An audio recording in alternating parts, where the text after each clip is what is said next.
here's a special episode of Ask a Black that when we say special, we really mean special.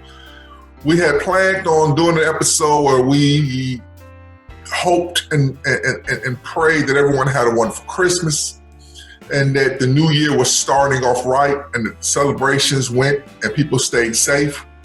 We want to remind you about the giveaway. We want to let you know that that we're going to announce the winners in 2 weeks, if I'm not mistaken. We'll leave the show notes below. Please make sure you comment, subscribe, follow, and share. But 2020 just gave us a part 2, what it showed. And on January 6th, approximately 1 o'clock, America woke up or they tuned in and saw what was horrific.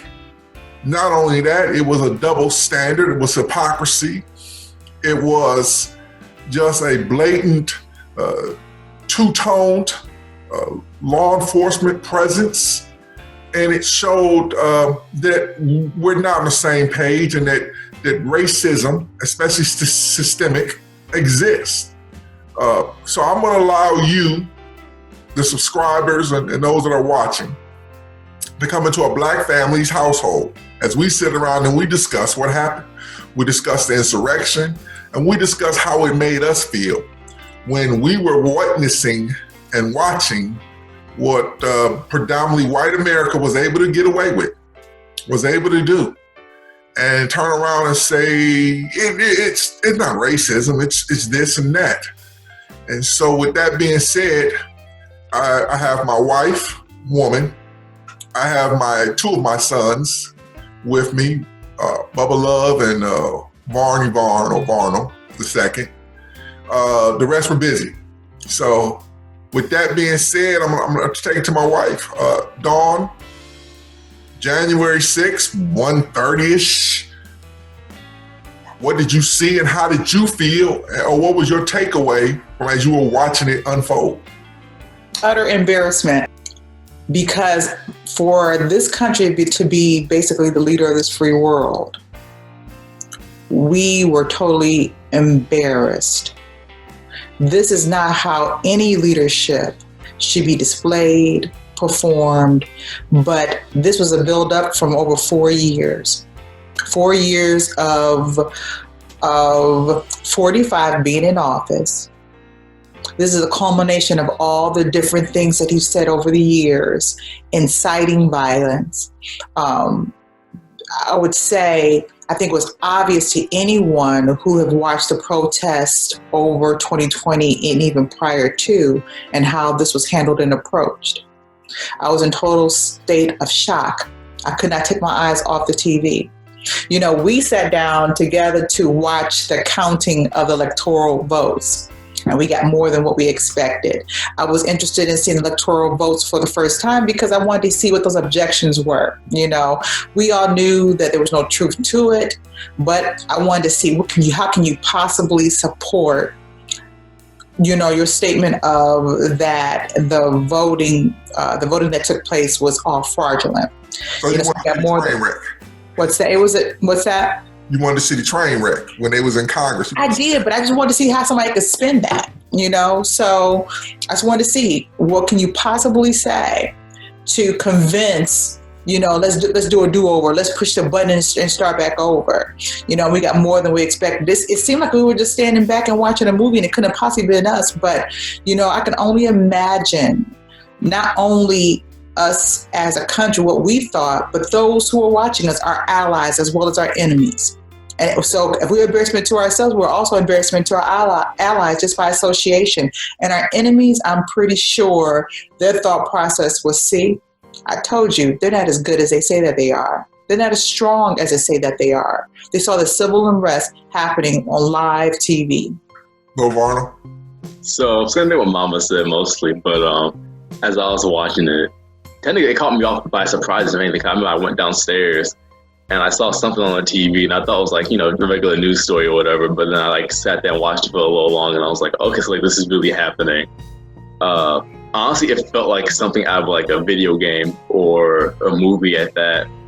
To see like all this stuff just like unfold on TV and just think like this is really happening, sort of like kind of shock and disbelief like kind of on my face, if anything. Bubba.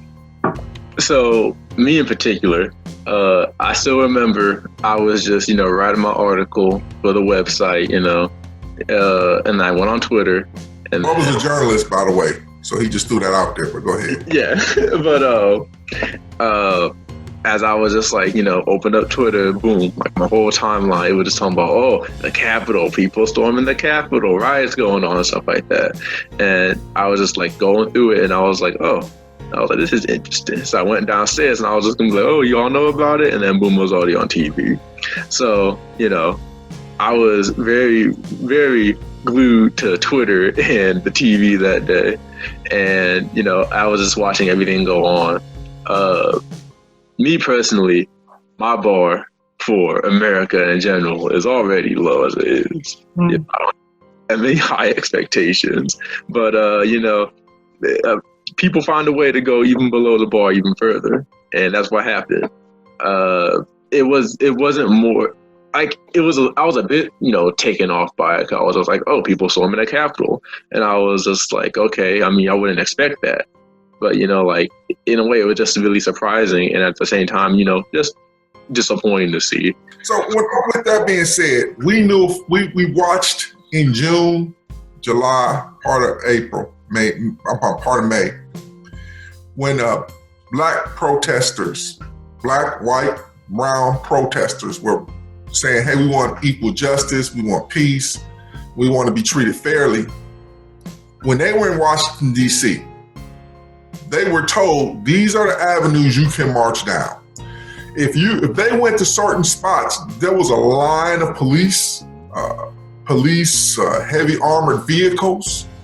They were standing right there. They were like, you can't go down, I don't know, a street offhand in Washington, D.C. 8th and I know that from Marine Corps. You couldn't go down 8th and I. And they stood their ground. The police stood their ground. Here, we saw police let them in the barricades, open it up. We saw some police take selfies. We saw other police stand up and do their jobs. There's a report from Politico that said several of the rioters, of the insurrectionists, actually showed badges and said, hey, you know, we are police, come on, wink, wink, let us in. And they were let in. So when you saw how 45, Trump said he had to protect monuments and certain landmarks in Washington, D.C., that's why it was so heavily guarded. But yet and still, there was no need to protect the vice president, the Speaker of the House, Mitch McConnell, none of them. They didn't need to protect them when his supporters were there. They were good people. They were all this. You know, when Black Lives Matter had incidents where people did break the law, we had a young man, they broke the law, they burned things, they went to jail for years. They were called criminals, thugs, and everything else. He told them they're wonderful and they love them. So when you saw the hypocrisy play itself out, and then you have certain whites in America go, it's no hypocrisy, no, we're all the same. You know, Black Lives Matter burnt down a CVS. All we did was go into the Capitol with zip ties. With, you know, you can say, well, they threw stuff at the police. They threw frozen water bottles. You had zip ties. I still don't understand. This is me. I'm going to go demonstrate with zip ties. What exactly, that zip ties are for holding somebody hostage or it's holding somebody captive. So I'm going to throw that out there and get y'all just quick opinions on that when you see the hypocrisy of how when you looked at Black Lives Matter, you can go through the footage, it was heavily armed. Police were armed like they were going to war in Iraq or Afghanistan. Woman? Well, let's go back for a minute. I'm going to just go right to that in a minute, but insurrection. An insurrection is an uprising against the authority. And so I know that a lot of people keep hearing that word insurrection, but that's exactly what it was. When we were watching it together as it was unfolding, my first thought was, how could they have not possibly been, meaning the police, how could they not have been prepared for this? I know they had to have intel. Now, Trump made it known prior to the 6th, encouraging everyone to come down to his rally in regards to these fraudulent votes, right? Still spinning his wheels like a little hamster, trying to convince his followers. I guess he didn't need to convince his followers, period, who believe him, that this was an unfair election. So right down the street was the Capitol, which we all knew that the votes would be counted. Electoral votes were being counted. Now, I don't know if anyone saw the video of the rally. I've seen different excerpts of it, in regards to Giuliani, Trump Jr., as well as Trump himself, inciting his followers. Now, as we watched it unraveling, to me, it was all planned. I think it was so obvious that it was planned, because no one marches down to the Capitol and all of a sudden they have pipe bombs. All of a sudden they have mace. All of a sudden they have smoke bombs. This was all planned. This was nothing but a rally of evil. If you saw the excerpts, one of the things that always rings in my ear when Giuliani talks about the fact of combat. What did you think was going to happen? What did you think was going to happen? They marched down the street, but still, even here when we had the protests here in Cleveland, downtown, around the Justice Center, which is downtown, but more importantly, the Justice Center. After that, now we thought we were prepared at the Justice Center, within the Justice Center. But each time you saw a higher level of fence and barriers that went up based upon the destruction that occurred on May 31st of 2020. Of course, there were instigators because it was a peaceful protest. And then you had your instigators that escalated it. It's just amazing to me that when Black Lives Matter went to go protest, you had the National Guards. You had probably every officer in that area that was there. I believe there was even barriers, I'm not sure, but when they protested, they were met by the National Guard and other officers there to protect the Capitol.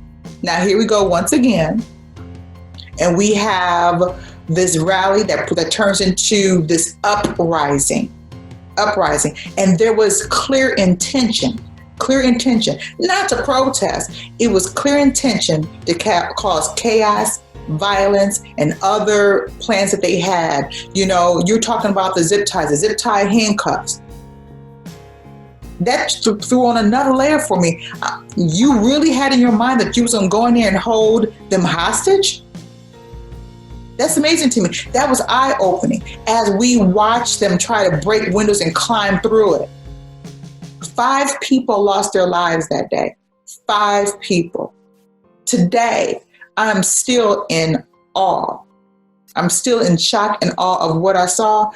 But sadly, I'm not surprised. Ronald? I wanted to start off with like a little a tweet that I had found the other day while this whole thing was happening. I don't know if we can get it on the screen sometime soon or something like that. But the tweet reads, "We marched because we were getting killed. Y'all are rioting because you didn't get your way. We are not the same." And following that tweet, I wanted to say that during the Black Lives Matter protests back in May, June, when those were happening, it's really shocking to see how we were met, at least Black Lives Matter was met with, tear gas. We had, heavily gone police, like you said, the vehicles. I'm pretty sure there was some tanks even there. We had a National Guard. We had all the defenses mad as possible, we had a chance of all lives matter and blue lives matter, all that kind of stuff happening, all that kind of stuff, But when you're dealing with a federal, building, the Capitol, it was funny to see, like you said, police were taking selfies with rioters. There was videos of people letting them in. There was videos, even when they were told to clear out, there's a police dude in riot gear who's helping a woman down the steps. Mm-hmm. But back in May, I think there was an old man who got pushed, and he started bleeding out of his ears and stuff like that. And they walked right over. Right, the Black Lives Matter protest, And if you honestly want to say that you don't see a difference, or even at this, there's people who say, well, we did what you guys did at Black Lives Matter. You guys all, you burned your buildings, you robbed the CVS, But at the same time, let's compare that to, hey, I stormed a federal building, which federal crime, by the way.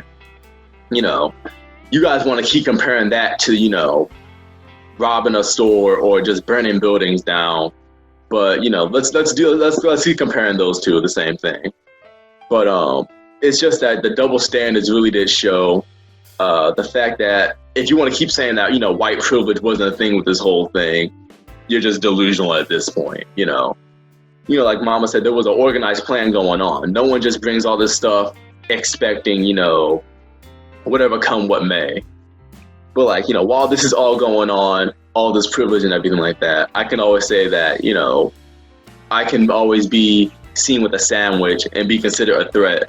But these people breaking down windows, infiltrating people's offices in the Capitol as a quote unquote peaceful protest. It was nothing peaceful about that. It was a rally when they were with Trump. That was a rally. It was rallying up the troops. That's what that was. It was rallying up the Trump troops.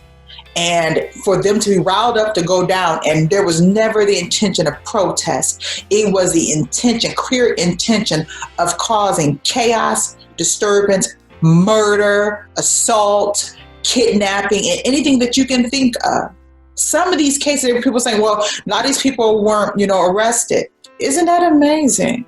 But then some of the people who were arrested at a municipal level for disorderly conduct, trespassing, things of that nature.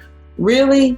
So, yeah, Varnell, it started off as a rally, rallying up the Trump troops to cause chaos. I mean, even afterwards, like for a fact, I remember seeing someone said that there was over 16,000 arrests at the Black Lives Matter protest back in the summer. But towards this one, now I know there's arrests going on, but I'm talking about it's a media arrest. But there was only 13 at the time arrests after this whole rally. After all the stuff that was said and done, 16,000 compared to BLM, and then you have only a simple 13 here. You're giving them too much props because there was only 12. Just saying. See, you know what? I'll try to be generous. They arrested 50 of them at nighttime. With a night shift police, they took their turn and stuff like that. But the fact that also Trump's BLM, which is the majority of people of color, black, whatever, they're all thugs, criminals, vandals, all that kind of stuff. We need to apprehend them, get them thrown to jail. They serving time. But after all is said and done here, I love you guys. Please go home and basically just we'll be back here tomorrow, because he said this is what happens when I'm robbed. So just keep this in mind, America. Do this to me, do this to me again. This is gonna happen again. Pretty much what he just said, and he was like, we'll be back at tomorrow. So they get to go to whatever hotel they stayed at. They get to go to the Red Roof Inn. In the morning they'll wake up and go to Bob Evans or a Olive Garden, and then recharge their batteries, and they'll be back at it. Pretty much what he said. But it's funny. The media. I'm sorry, just one point. The media described them as a mob. Isn't that something? They called them thugs at times, but what they truly were domestic terrorists. That's what they truly were. But still, even with the media, they were thugs sometimes. But more importantly, all you heard was this mob. Even the day after, this mob. They were domestic terrorists. Let's call it what it is. Brother? just to like back up like what both Mama and Vonna both said. Obviously, like Mama said, it was planned. Like without a doubt in my mind, it was planned. You had days before, you had Trump talking about how they were going to do it. All of Trump's staff and all his people were talking about, you know, it was rigged. We're going to go down there. We're going to protest and all this other stuff. And the people who out there talking about, oh no, it just like happened in the moment. You know, we didn't expect it to turn out like that. There's pictures online of people wearing these hoodies, and it says like Civil War. It says Civil War, January 6th, at blah blah blah blah blah. You know, like they actually planned it out. And you know, the dude who was in Nancy Pelosi's office, they were talking about, oh, dude just got in there. You know, he didn't. You know, he just like went with the flow and all the other stuff. Dude, when they arrested the dude, not only did he take Nancy Pelosi's mail, which is a crime in itself, but not only did he do that, they found stuff in his car, and you can't tell me he was just riding around in his car with that just like nonchalantly. Like, no, he planned to do something. And that's how I see it. And everybody else who's defending all these people who stormed the building talking about, oh, you know, they're just Antifa, you know, it was just Antifa who escalated the whole situation. No, these are normal everyday people who support Trump. Like, you can go to their social media pages and they talking about how they cooking up barbecue one day, and they talking about, oh, I'm gonna go protest at the Capitol and all this other stuff. Like, that's not Antifa. So that's the one thing that I thought was really, really funny and just like hypocritical in itself. Well, I'm gonna round this part segment out. Give it again. I looked at it. You're all right. It was planned. It was planned by Trump. He gave them the date. Trump gave them the date. So people want to try to pretend he gave them the date. We know for a fact black people were arrested. They had buses ready. When Black Lives Matter marched, they had buses ready to take them to jail because they knew they were going to arrest some of them.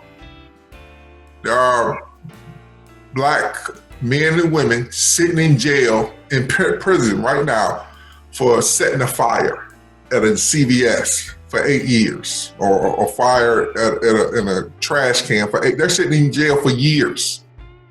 These people were allowed to walk in to the the federal capital, the nation's capital, with deadly intentions. They were able to loot, riot, and they were able to walk out. And like you said, I think Babbitt said it, some of them are vulnerable. The cops escorted them down. An older white guy stood in their face, said, this was wrong, what you doing, Black Lives Matter. They pushed them down, busted his skull, and kept on moving. Like it wasn't nothing to do. Here, they helped them down the steps. Someone, my knee hurt, can you help me? Sure, come on, baby. So what we also have to I'm gonna turn into is that we saw a case where somebody asked me a question on social media. They said, you know, we with blue lives, they would go Blue Lives Matter. You know, blue lives don't matter. It didn't matter. So all the people who say blue lives matter, it didn't matter. What mattered was black lives don't matter. That's all that counted. They loved blue lives when they were able to somehow find a way to say we hate black lives. That's why they said blue lives matter. Because when putting your money where your mouth is at, I believe in that. Don't talk me to death. Don't tell me, from Marine Corps to the time I was a supervisor in the jail, I used to always say, do not talk me to death. I told my kids that. Don't tell me what you're going to do in school, do it. Don't tell me how you're going to do this in a sporting event, do it. They kept saying blue lives matter. Then when it became time to show blue lives matter, you see the scenes where they was crushing blue lives. They killed Officer, I'm going to get his name right because I don't want to disrespect it, Officer Brian Sicknick. They beat him with an fire extinguisher. What was Blue Lives Matter? So it's not about Blue Lives Matter. Blue Lives Matter was a covering to say, I don't like black people. That's all that was. I want them to stay in their place. If you think that I'm wrong and I'm being provocative, black people were marching. Black, white, brown, yellow, red were marching, saying that something's wrong. The system stinks. It needs to be changed. You can't kill us. They were marching because black people got out and voted. If you think your vote didn't matter, look how these fools, these unpatriot people acted. They went to war because we voted. How dare y'all vote? Everything they did reminds you that they've been doing it. These are the same people that have been doing it since the slaves were free, the same ones. Ashli Babbitt, the female who got shot in the neck, she's an Air Force veteran. First of all, I'm gonna put this out there. I'm sorry to see anybody lose their life. I will not condone violence in any form, but let's be honest. We had a black guy get shot for carrying some Subway sandwiches. He got shot. They were looking for one black guy. They couldn't find him. They see this black guy walking down the street. Somehow an interaction happens. He gets killed. We don't have no footage of it. She goes, she's a veteran, an Air Force veteran. I've told people this. I'm a United States Marine Corps veteran. Some of the best people I've ever met was in the United States Marine Corps. Some of the worst, the most racist people I've ever met was in the United States Marine Corps. She's a veteran, and she decides that she took an oath a while back to say, I will defend and protect the Constitution of the United States of America. And defend the Constitution of the United States of America means going into there where the senators and the congressmen are and wreaking havoc. I don't know what oath she took, but she's climbing through a window and gets shot. And now they want to say, oh, look at her. What about Black Lives Matter should march for her? Why? Tremere Rice was shot within 3 seconds holding a toy gun. That's what he get. I didn't see none of them coming up for Orlando Castillo, who had a carry permit. He had a gun. He didn't pull it. He told the cop about it. The cop shot him in Minneapolis. They ain't say nothing about it. That's what he get. The guy with the sandwiches who got shot, that's what he get. Every time black people get shot and they don't have no weapon, they're not posing no threat, that's what they get. This woman was a threat. She was a threat. She was a threat to Blue Lives that they say they love so much. Because the Blue Lives have made a wave right there to protect the congressmen and the senators. She was a threat. But we supposed to feel sorry. I regret that she lost her life. I feel bad about that. I would never gloat or be, waving a flag like, yeah, because she lost her life. But she lost her life because she decided that Donald Trump was more important than the Constitution. And why did that mean something to her? Because black people decided to vote in numbers that they hadn't seen before, and that made certain white people mad. They had a privilege to say, I will tell you who is going to be in charge. Her job, what she was trying to do was say, I don't like who y'all voted for, and because I don't like who y'all voted for, I have a right to say your vote doesn't count. In fact, she was with, these people had signs that said, do not tread on me. And yet and still, they were willing to go with this theory that says we should allow martial law in areas in America, in certain cities. Most of those cities are predominantly minorities, black and brown cities, who didn't vote for Donald Trump. They should have martial law. We should have martial law in Kansas. We shouldn't have martial law in Mississippi. We should have martial law in places that did not vote for Donald Trump. These are the freedom fighters that Donald Trump called and put this rally together for. So with that being said, me rounding out, remember that blue lives really don't really matter. What really matters is we don't like black folks. Now, I know some people on my channel will get mad, but that is the truth. If the truth hurts, Bubba, what do I say? The truth hurt what? Say ouch. That's it. Blue lives didn't matter. So if it didn't matter on the 6th, that means it didn't matter in May. So they killed a policeman, which he shouldn't have to die. They crushed other ones and hurt other ones. A lady wanted to jump through after they tell her to stop. She gets shot. They want to hold she got to get a hashtag now. And then they want to say, well, she was a veteran. And they want to do that. And I want y'all to talk about just that hypocrisy. Blue lives matter. But when we whooping blue lives butts, when I say we, I'm talking them, it's okay. Blue lives didn't matter no more. It wasn't about blue lives now. It was about Trump. So Bubba, you've been going last lately, so I'm gonna let you hit first. Bubba, what do you say about what I just ranted on? Because I'm gonna call it a rant. I wholeheartedly agree with everything you said. Starting with the whole Blue Lives Matter thing. Like, the one thing people don't understand and realize is, like you said, Blue Lives Matter only started because, during Black Lives Matter, people were like, oh, y'all disrespecting police. Y'all ain't treating them with the respect they deserve. The police do so much for us. They're just doing their jobs. But then, come the 6th, when, Ashli Babbitt got shot. They're like, oh no, arrest that officer. You need to say her name. And, people were just like, no, that's not how that works. What happened to Blue Lives Matter? Y'all were screaming it before, but now, it happened to a white lady. Y'all like, no, she didn't deserve it. In the end, she did deserve it. She stormed the Capitol, and there's video proof.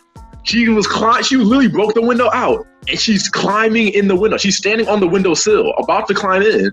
What do you expect? And the funny thing that gets me is like, oh, she shouldn't have shot her. Then what else? But on number one, he doesn't know what she has. No one knew what anybody in that building had. You could walk in with guns, bombs, tasers. They had zip ties on them. Like, you don't know what she has. At the moment she stepped in the Capitol, she, posed as a threat. When she walking in that window to where all of them stay at, she poses as more than a threat. Like, she's a literal danger. And necessary action was taken. She got shot, and then and that should literally be that. Number one, like, I don't know. The whole entire thing is just really, not only is it really, like, stupid to me, but, like, it's just really funny how, like, everybody in that moment was just, like, turning on what they've been preaching for the past month, like, a few months now. And it just, the whole thing just turned on them. And let me just add this thing real quick for you, Bob. Remember, they shot one time. When you have a cell phone, you got a sandwich, you got at least 7 bullets coming your way. You know what I'm saying? You got 8, 9 bullets coming your way, and you'll be unarmed. Sometimes 20 something. One time, one shot. So go ahead, Bob. I'm sorry. No, you good. I said, like, the fact that she was only shot once, and that was the only shot that was, like, fired at that moment. Out of everybody, out of the whole, like, chaos that was happening, that was the first shot. It was the first necessary shot too. I'll even say at that. And then now we're all supposed to feel bad, and we're supposed to march in the streets for her. We're trying to get justice for Ashli. No, in reality, Ashli got what she was coming for. And the thing that gets me is that people are talking about she died a patriot. She died fighting for what she believed in. To be blunt with it, she died for a lie. She died for a president who doesn't even care about her. He can talk about, oh, God bless her soul. He doesn't mean that. She died for nothing. She died for fighting for a lie. And the one thing that gets me about her death is, she died to, stop the vote from happening and all this other stuff. It's still gonna happen. Come the 20th, what is it, the 20th? Yeah, come the 20th, Joe Biden's still gonna become the president. So, how impactful do you really think, your own death is? That gets me. When I watched it, and even as of today, it's like a residual effect. It's like something that you can't shake. But you talk about Blue Lives Matter, and Bubba, you're right. It wasn't about anybody's lives at that point. It was not. Everything that they were putting their lives and other people's lives on the line for, it did not make a difference at that point if you had a uniform on or not.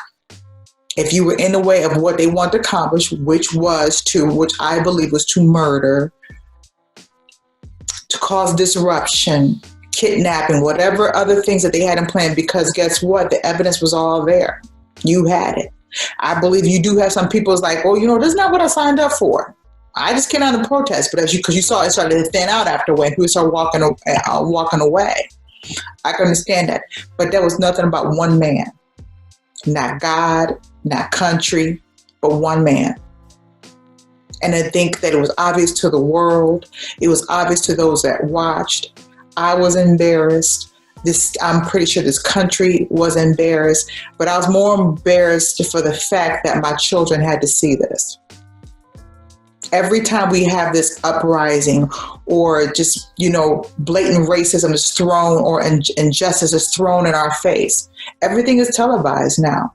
Even as I sit here today is Saturday, and you still watch the news and you have more video footage that comes in from media that was there, from people's cell phones that were there. So you're seeing so many different viewpoints of what happened. Circuit where they was crushing that cop. Yeah. And he was literally yelling, help. They was crushing him. Doing his job. Yeah, and he was doing his job. They were the domestic terrorists were pulling at his gas mask. And he's being crushed at the same time. That was brutal for anyone to see. So for me, when we're talking about lives, to me, it was a demonstration of the fact that when you come down to it, it's not lives matter. It truly was not. It was not lives matter. And at that point, not even their own lives mattered. It was all about one man and one man only. And surely that man is not God. But that's how they were treating him. It wasn't a fight for themselves. It wasn't even a fight for this freaking country. Because you desecrated one of the symbolisms of this country, which is the Capitol. Nothing was valued at that point. Domestic terrorists, trust and believe that's exactly who they are. And for me, that was them just dipping their foot back into the lily pond again, because we do have the 20th that's coming up. We have inauguration. Trust and believe. If we thought this was something, this is probably amping up for something bigger. And so I feel that there needs to be adjustments made, just like when the pandemic hit. We had to make adjustments.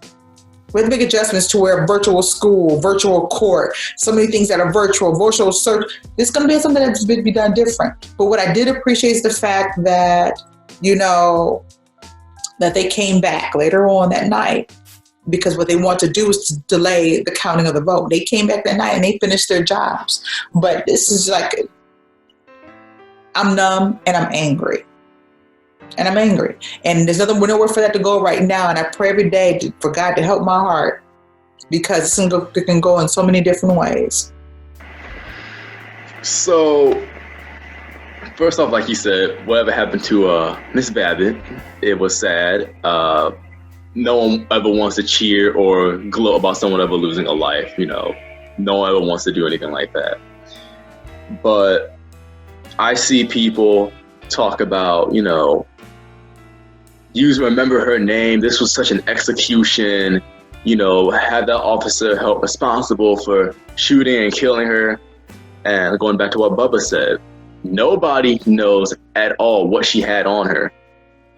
If I'm in the officer's position, the doors are barricaded. They're smashing windows, trying to break in, whatever. I don't know what they have. There's seen videos of people who have guns, weapons, all that kind of stuff. I'm in the office. They're breaking in. I don't know what they have. At that point, how back then all people were talking about officers fearing for their lives and stuff like that. They all claiming that back then. If I was this officer, he generally probably was feeling for his life. But don't forget also, just interject, that was the last line of defense, because if they got through that door, they actually had some representatives back there. Exactly. See, so look, even more. This dude's literally just trying to do his job the best he can, fearing for his life, all that kind of stuff. But let's look at, Floyd and Taylor. We knew that they weren't threats, but they lost their lives. We have a bunch of people who weren't, a bunch of black individuals who weren't threats and lost their lives. But yet people want to say, So why are you guys making about yourselves with all this Black Lives Matter? Hence came forth, all lives matter and blue lives matter. All just, just statements and phrases just so they can put down Black Lives Matter. They're saying it's not all about you guys. Now, there are people who, not that all lives matter, I won't say that, but even if there's people who say all lives matter and blue lives matter. They rep that stuff. They might just be insensitive to the topic at that. But clean it up. After watching what you saw, what happened at the Capitol, you saw people who said, we don't care about any of that. We just want to follow our agenda. We want to follow our rules and stuff like that. The same people who were preaching all that all lives matters and blue lives matter, they threw it out the window and they said, we're going to buy what we want to do. So when Miss Babbitt decided to jump through the window and, last line of defense, like you said, she got shot. No one knew he didn't know what she had. It just so happened that she passed from that. But you can't say, you guys had your hashtags with Floyd, with Taylor, with all these people. Why can't we have it? They said, we want to say, remember her name. We want this officer arrested. So you want a terrorist, which he was. It's once you do all that, what they all did, they're terrorists at that. You can't sugarcoat that whole thing. You want a terrorist to be remembered, and you want a terrorist to be, pretty much it's engraved like, remember her name, she did all this, we want to support her for what she did. That's just off the table at that point. The whole Blue Lives Matter thing just went out the window once it doesn't follow their agenda, and I hope that people who are, insensitive to the topic at least understand that, what, maybe this whole thing was, of course, a counteract to Black Lives Matter. But I'm gonna say this: we keep talking about these lives. They did not care about their life at all. That's what it demonstrated to me at all. You see them out there with no majority with no mask on. We are at the pinnacle of COVID. To me, it did not make a difference what she had, whether or not she had something on her, but her intent was clear. And for me, it made no difference what she had or she had not on her. Her intent was to cause further destruction, to cause, to make available entrance to pass those doors, to allow whatever happened. You know how when you go to war and you know that when you sign up, is it that the government owned your life at that point? Yeah, pretty much. Guess what? She signed up to be a domestic terrorist. She signed up and she put her life, that was her choice. And when you put your life on the line and you put your life on for the cause, it's come what may. And guess what? Way came. So I don't mean to become insensitive, but like I said, she subjected herself to put her in that position, and you cannot control the action that occurred. And that's a black mama. So you getting the whooping because you know why you getting the whooping. I'm gonna do a couple of things before we get a close because we won't hold up too long. Again, don't forget the giveaway. We're gonna have the dates down here. Just some comparisons that I got, and just my final opinions of 45. Real quick comparisons. We saw a guy sit at the seat where Mike Pence sat at. We saw a guy sit there. We saw him tear down flags. We saw him tear down symbols in the Capitol. We saw him storm. I still don't. I'm gonna tell y'all what y'all want to say. The dude with the zip ties had a mask on. He knew about COVID, but I still, the zip tie dude. He to me. That mask had nothing to do with COVID. That mask was to hide his identity. But also, just to let you know, the guy who sat in Pence's seat was also arrested today. Yeah, I know. What I'm saying is that, let me get to closing. You turned your camera off, mama. But, so we got the guy sitting in Pence's seat. We got the guy sitting in Nancy Pelosi's. All these different images that we had. And images to America mean a lot of things. They try to make them mean a lot of things. And I got this from a Reverend Martin, posted it on Facebook. And she had a thing. She showed Colin Kaepernick kneeling, and he was a son of a bitch. Get the hell out. If you don't like it, get the hell out. Where was the son of a bitch's name for all the people who desecrated the U.S. Capitol? How come they weren't told, get the hell out? And the same people that told us, love it or leave it, y'all don't, the police brutality, love it or leave it. Those are the same ones who said we didn't like the way the vote came, and we gonna storm the Capitol to make sure that we keep the person we want in, that y'all vote shouldn't count. So they love it or leave it didn't make, it had nothing to do with them, it's just us. So again, it goes to my case. Your thing is all about black people. Your problem is with black and brown. There was no love it or leave it when you lost the election. There was no, these people who did all these nasty, I've yet to hear somebody call them sons of bitches who need to be kicked out, unpatriotic, un-American. What's more un-American? Tearing down flags, putting up a Trump flag, sitting in the speaker's seat, doing all these things, tearing the windows off? What's more un-American? Or kneeling, saying I have a problem, quietly kneeling. Think about that. So Trump got banned from Twitter. Again, I'm gonna just close out there and give you final stuff. Trump got banned from Twitter. I think that's a slippery slope. I do think that. But at the same time, I'm thinking, how much do we have to take? If there was a guy running around saying, Allah Akbar, and we need a jihad, and we need to have what's it called, the Islamic law, they would get him off of Twitter as quick as possible. You understand what I'm saying? Minister Farrakhan got kicked off Facebook and YouTube and all that kind of stuff. But yet and still, you can't kick Trump off because that's the only way he can communicate. Communicate what? Hate? So, and then I just want to say, for all the people we're going to make America great again. Just give you these numbers real quick. We got 370,000 deaths because the man couldn't handle the pandemic. He just wanted to go away. Under his tutelage of 4 years, he added $8.3 trillion worth of debt. Remember, he had COVID inherited. He inherited COVID, but when he got it, he didn't know what to do with it, so he just let it run wild. He lost approximately 8 million jobs on his watch. He lost, get this to 8 million jobs on his watch. People are in food lines like never before. There's been a rise in hate crimes. Racist and hate crimes have gone up. He told you he was going to give you, he lied. He told you he was going to give you an infrastructure bill. He never did it. He told you he was going to give you a health care bill. His health care was going to be so wonderful. He never did it. He told you Mexico was going to pay for a wall. They haven't. And in fact, he took the money from the U.S. Department of Defense. He told you, with him and Reverend Darrell Scott, he told you Chicago inner city violence, he was going to attack that. We're going to get the inner cities together. He never did. So after all that, and y'all closing statements, I just want y'all to hit. You can hit it or you don't have to hit it.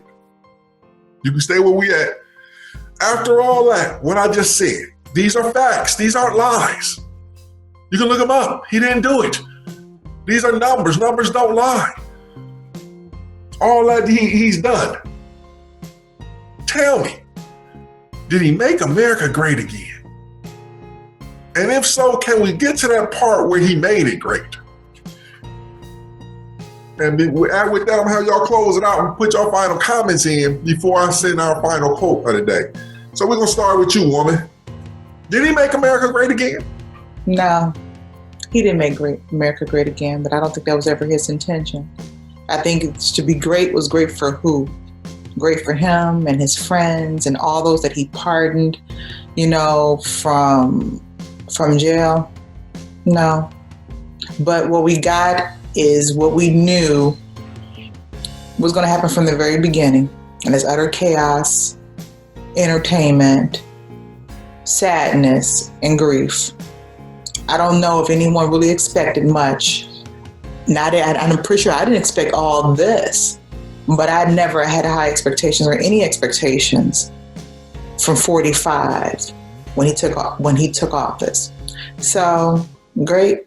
No, not at all. I have nothing more to say about it. I'm angry. Bubba? Now, when I say this, I mean it like wholeheartedly and with everything I got. I'm being honest. I'm almost certain I could have been a better president than Donald Trump. And I don't know nothing about like anything like, political related, economically. Neither did he. I mean, I feel like I could have done a better job, and that's saying a lot. But like, you don't expect. Like Mama said, like I didn't expect much. I didn't expect all this though. Like again, the bar was like here.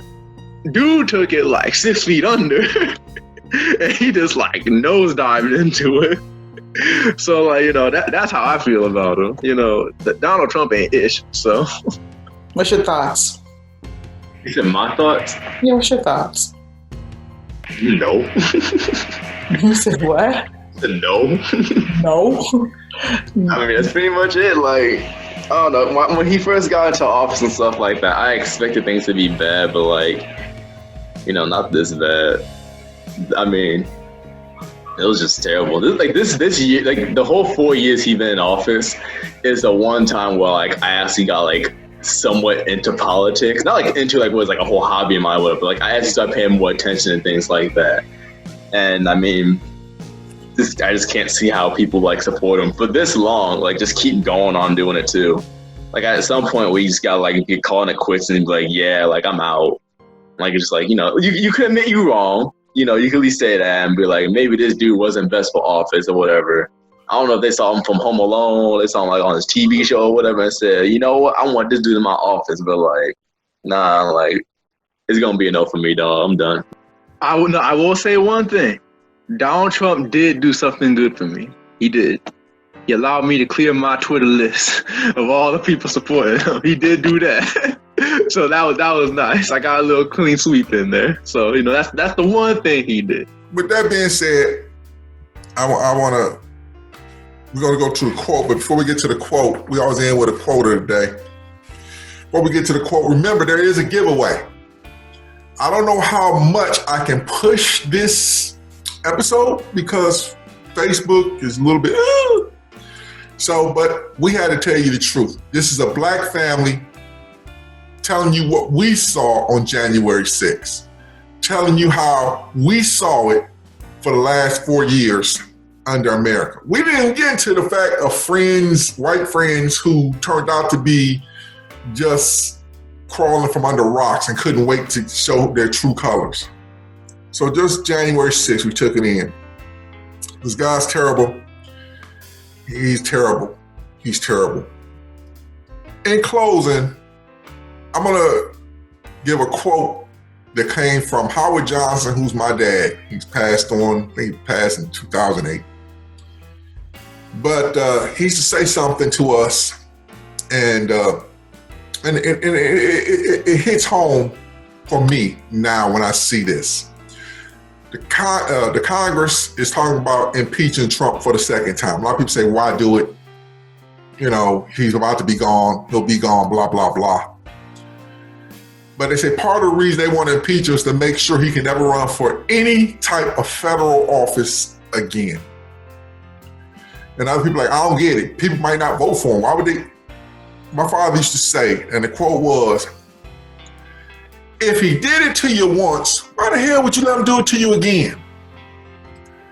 And he used to say that when you gave somebody some money or something, your bike, and little Ricky never returned your bike, and then you turned around and gave little Ricky your bike or some money again, and he didn't return it, my father said, if he did it to you once, why did he let him do it to you again?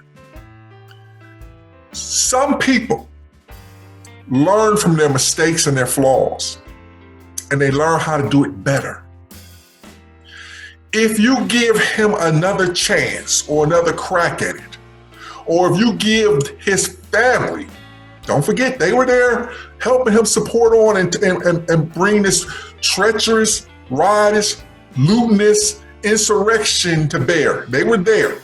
If you give them a second chance to get a bunch of yes men and yes women together, you will never know how much damage they can cause. This is a lesson learned. Don't ever let anybody with that type of temperament and disposition get a second crack at our democracy. It showed you right now it's fragile. And we have to work to keep it strong. But you give people like him, or give him a second crack at it, you might not ever get it back. With that being said, remember to take care of each other. Do not forget the giveaway. Follow, subscribe, share this. Tell me what you thought. Tell me what you think. And until I see you again, remember, we love you. Hey, don't forget, the winner of the giveaway will be announced January 23rd.